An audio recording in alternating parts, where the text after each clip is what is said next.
ton chat a l'air bien, il mange, il dort, il se promène dans l'appartement. Mais certaines choses que tu fais au quotidien le stressent vraiment. En voici 5. Numéro 1, le réveiller quand il dort. Ton chat dort entre 12 et 16 heures par jour et une grande partie de ce sommeil, c'est du sommeil paradoxal, l'équivalent de notre phase RPM, celle où le cerveau récupère vraiment. Une étude publiée dans la revue Science a montré que priver un chat de cette phase génère une réponse de stress mesurable dans son cerveau et que pour compenser, le cerveau essaie de rattraper ce sommeil perdu dès qu'il peut, exactement comme nous après une mauvaise nuit. Ce que la plupart des gens ne savent pas, c'est que le chat a besoin d'enchaîner plusieurs cycles complets pour vraiment récupérer. Chaque fois qu'on l'interrompt, il repart de zéro. Et si ça arrive tout le temps, ça s'accumule. Il devient plus irritable, plus agité, parfois plus agressif, et toi, tu comprends pas pourquoi. Le déplacer du canapé, aller lui faire un câlin pendant qu'il roupille, le réveiller pour jouer, ça semble anodin. Mais répéter chaque jour, c'est épuisant pour lui. La prochaine fois, attends qu'il se réveille tout seul. Il viendra vers toi bien plus facilement.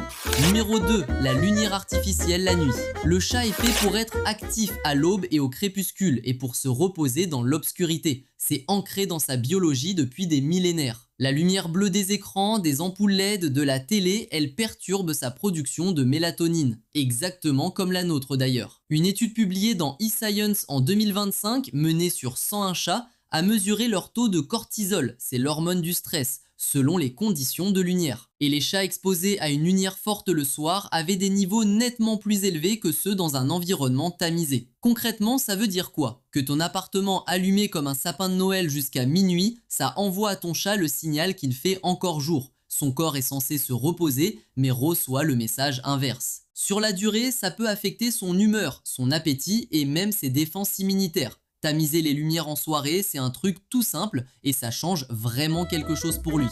Numéro 3, le manque de cachette. Un chat sans endroit où se cacher, c'est un chat en état d'alerte permanent, tout le temps. Dans la nature, pouvoir disparaître, c'est une question de survie. Un appartement trop ouvert, sans recoin, sans coin sombre, c'est l'équivalent pour lui de vivre sans jamais pouvoir fermer une porte. Imagine ça une seule journée. Et c'est pas qu'il veut fuir ou qu'il t'aime pas, c'est juste qu'il a besoin de choisir quand il est visible et quand il ne l'est pas. Quand il y a du bruit, des inconnus, quand il est fatigué, il a besoin de pouvoir disparaître 5 minutes. Les chats qui n'ont pas accès à des cachettes développent souvent des comportements qu'on ne relie pas au stress. Ils se lèchent jusqu'à s'arracher des poils, ils deviennent agressifs, ils mangent de façon bizarre. Une boîte en carton posée dans un coin, un placard entrouvert, une couverture sur une chaise, c'est vraiment tout ce qu'il faut et ça lui change la vie. Numéro 4, les odeurs fortes dans la maison.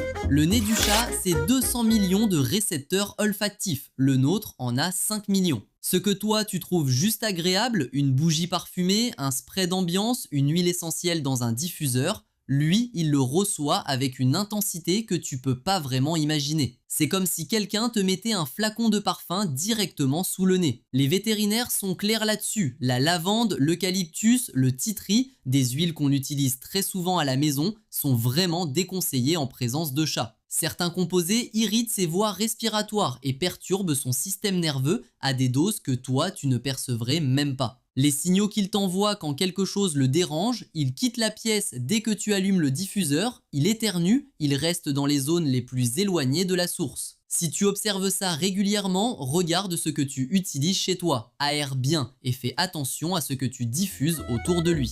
Numéro 5, le regarder manger.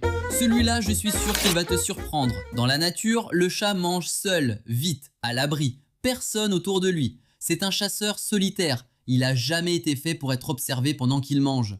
Des études éthologiques ont montré que des chats surveillés pendant leur repas mangent moins, mangent plus vite ou abandonnent la gamelle en cours de route. Parce que ton cerveau, à lui, interprète ta présence proche comme une surveillance. Et surveiller quelqu'un qui mange, dans le monde animal, ça veut souvent dire qu'on attend sa part. Ce que beaucoup de propriétaires font sans s'en rendre compte, rester debout à côté de la gamelle, regarder le chat pour vérifier qu'il mange bien, lui parler pendant qu'il mange. Tout ça le met sous pression sans que tu le réalises.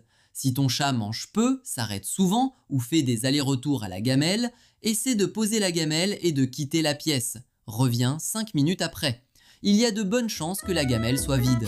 Avant de te laisser partir, j'ai écrit un guide numérique complet pour rendre ton chat vraiment heureux au quotidien.